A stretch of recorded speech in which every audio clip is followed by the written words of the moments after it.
Malalaman sa mga susunod na araw ang katotohanan tungkol sa balitang ang TikTok ang ipapalit sa time slot ng maiiwanan ng kapamilya noontime show na It's Showtime sa GMA7.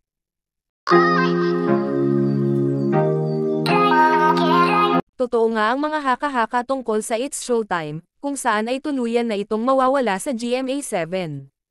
Inaasahang maglalabas ng opisyal na pahayag ang GMA Network Management ukol dito. Ang TikTok ang morning variety show ng Kapuso Network at pre-programming ng It's Showtime. Nag-umpisa ang telecast ng It's Showtime sa GMA7 noong ika-6 ng Abril taong 2024, pero ilang linggo na ang nakalilipas nang kumalat ang mga espekulasyong hanggang Disyembre taong 2024 na lamang mapapanood sa Kapuso Network ang noontime show ng ABS-CBN.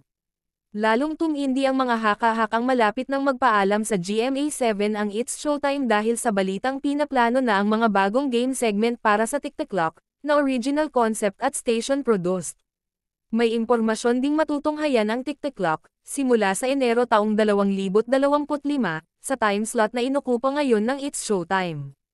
Ang balita tungkol sa pagbabagong mangyayari sa noontime slot ng GMA7 ang isang patotoong salat sa katotohanan ang balitang muling magpoproduce ng noontime show ang Tape Inc. para sa Kapuso Network.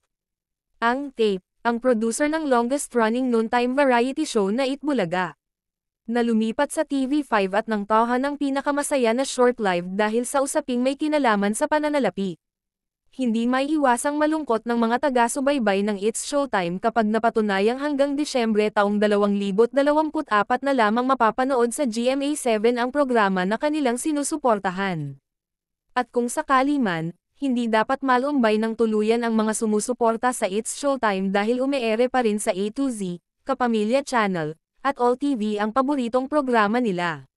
2 buwan matapos magumpisa ang GMA7 telecast sa It's Showtime noong ika-6 ng Abril taong 2024, nagsimulang umere ang noontime show sa ALL-TV noong ika-17 ng Hunyo taong 2024. Ipinagtaka ito ng iba dahil napapanood na nga sa Kapuso Network ang noontime show ng ABS-CBN, na nakikisilong sa maraming network buhat ng mawalan ng franchise noong ika-10 ng Hulyo taong 2020.